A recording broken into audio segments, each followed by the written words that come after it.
Ooh. Off we go. Okay. Hello everybody, it's Lisa, Quilting in the Valley. We are about to embark upon our new journey with Quilting 201. So we did Quilting 101 where we showed you cutting techniques, we showed you pressing techniques. I'm not going to review that again, but we are going to do some new things in this quilt. So we are going to make this. This is 35 by 35 and it has some flip and sew corners, some half square triangles, and some small strip sets. So we're going to learn some new things in this one, 35 by 35. You can use this for baby quilts, you could use it for a table topper, you could use it for just throwing over the back of a chair or the back of a sofa. It'd be nice. So we have got several different fabric collections we put together for this. So we have this bright and happy one. This would make a cute little girl baby quilt. This is in purples. We have this one that make a great table topper, some summery lemons for your kitchen. We have this neat book lovers one with book face plates and some neat stamps and fabric that goes with. We have a nice little boy one, Safari Life. There's your main print, your light, your medium, and your dark.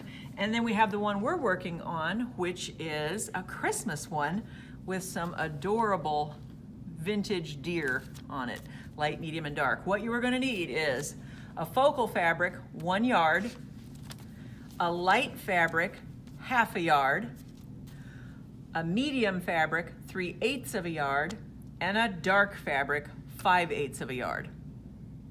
The first step that we're going to do this time, the only thing we're going to do this time, is we are going to cut 2 width of fabric 2.5 inch strips from your fabric B, the light, and your fabric D, the dark. So your light and your dark. We're going to cut 1 2.5 inch strip from each, and then we're going to sew them together. As always, we are going to be very, very careful that we're lining our fabrics up and that we've got that real good 1/4 inch seam. So you want to be right on the edge of that foot. So I am using my Bernina 770 with my dual feed and my 1/4 inch foot. This machine and this foot combination gives me pretty much a perfect 1/4 inch seam. I'm just going to guide this fabric as it goes right along underneath there. Easy peasy.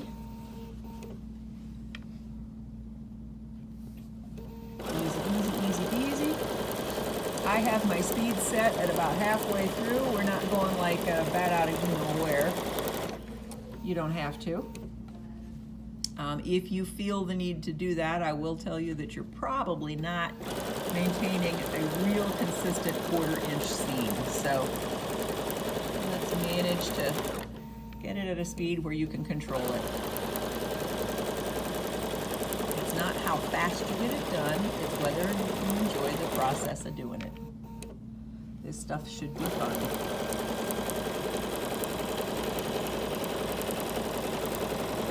So I'm stitching right along to the end of this strip set. And when I get to the very end, again, because I am using my Bernina 770, I got it programmed, I'm going to kick with my heel. It's going to cut my thread and raise my presser foot for me, and off we go. I'm going to remind you guys about the pressing process. So we are going to set our seam. So I am setting my seam. I'm just relaxing this fabric here so that when I go to press my seam to one side, obviously we're going to press it to the dark side. So the dark side is the green in this case. So now I can just flip that right open. I will use my fingers and I will nudge right along and make sure that that seam opens up. And I'm just going to come right along, and I'm actually using the tip of this iron just to kind of push that seam open. If you can pull on your seam once it's ironed and the fabric piece stretches out, that means your seams are not pressed flat. So you should not be able to pull like this and get any more width out of your seams. If you can, go back and press that out nice and flat. Use your fingers and use the tip of that iron just to kind of nudge that open. So now I have my 2.5-inch strip, and we are going to make 4-patch units. We're going to actually make 8 4-patch units. So I'm going to come over here. I'm going to make sure I'm lined up on my cutting mat. And I'm going to cut off my selvage so I don't have to worry about that getting in my quilt. And then I'm going to turn this around, and I am going to cut 16 2.5-inch strips. So just a reminder, and I should be able to line up this line with that seam line in the middle of my strip set. Oops. This is hard to do at this angle with a camera over my shoulder. So I'm going to come this way. How about? Okay. There. Okay, so I can take that and I can put it right in there.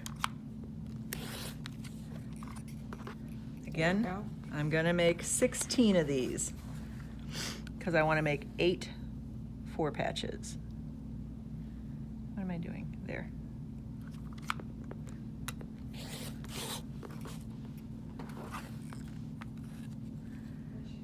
Line up that line, and that makes sure I don't get kind of cockeyed on my...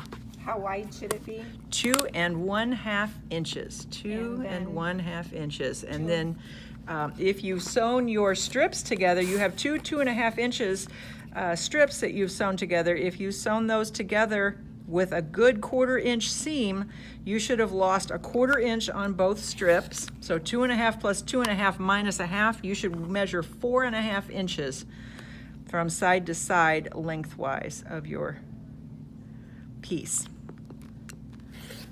And now we're subcutting them to 2.5. When we go to sew these together, we should end up with a 4.5 inch square piece. So again, I'm cutting 16 of these. I'm being real careful. I'm lining up my ruler with that seam. That keeps me from making trapezoids or whatever that shape is that I might be making.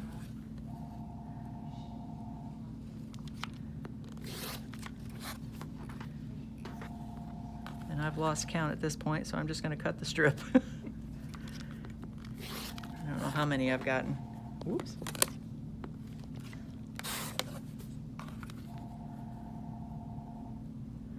And that phone is ringing and ain't nobody answering it. And I keep getting a little string down here, so I think I need a new blade. Replace your rotary blades. The harder you have to push, the worse it is on your cutting mat. You'll have to replace your cutting mat. And we don't want to have to do that. And see, yeah, this has got a nick in it, because it's missing a thread every so often, so we'll have to replace this blade. I'll get through this and get this blade replaced. Yep. There we go.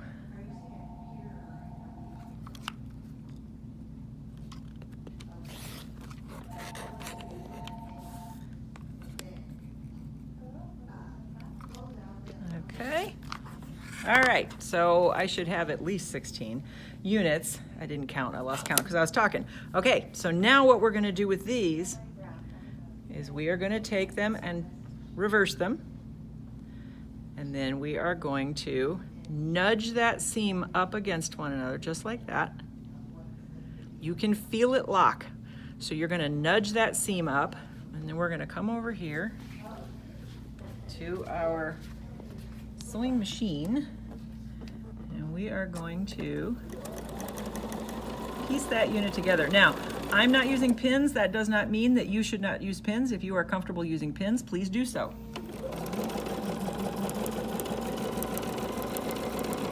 Make sure you don't let go of your piece before it gets all the way through your foot.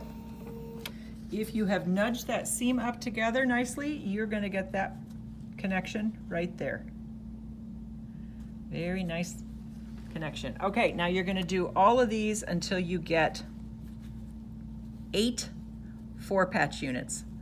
That's what we're gonna do today. 8 4-patch units.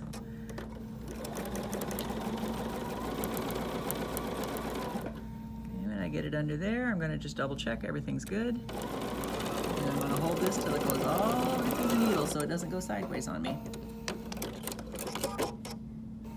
And again, I have a nice seam intersection there. This will make joining all these pieces together so much easier if you have nice seam intersections. When you get all 8 of these done, you're gonna go and you're gonna press this to one direction, doesn't matter which one, just press it to one direction. And again, we're not gonna iron, we're gonna press. So I'm gonna set my seam, and then I'm gonna open this up.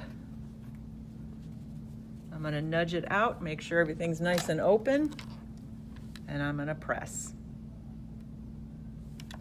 And then I have a nice flat seam unit.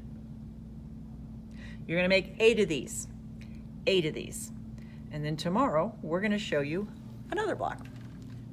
You're gonna make the next block tomorrow, okay? 8 of these.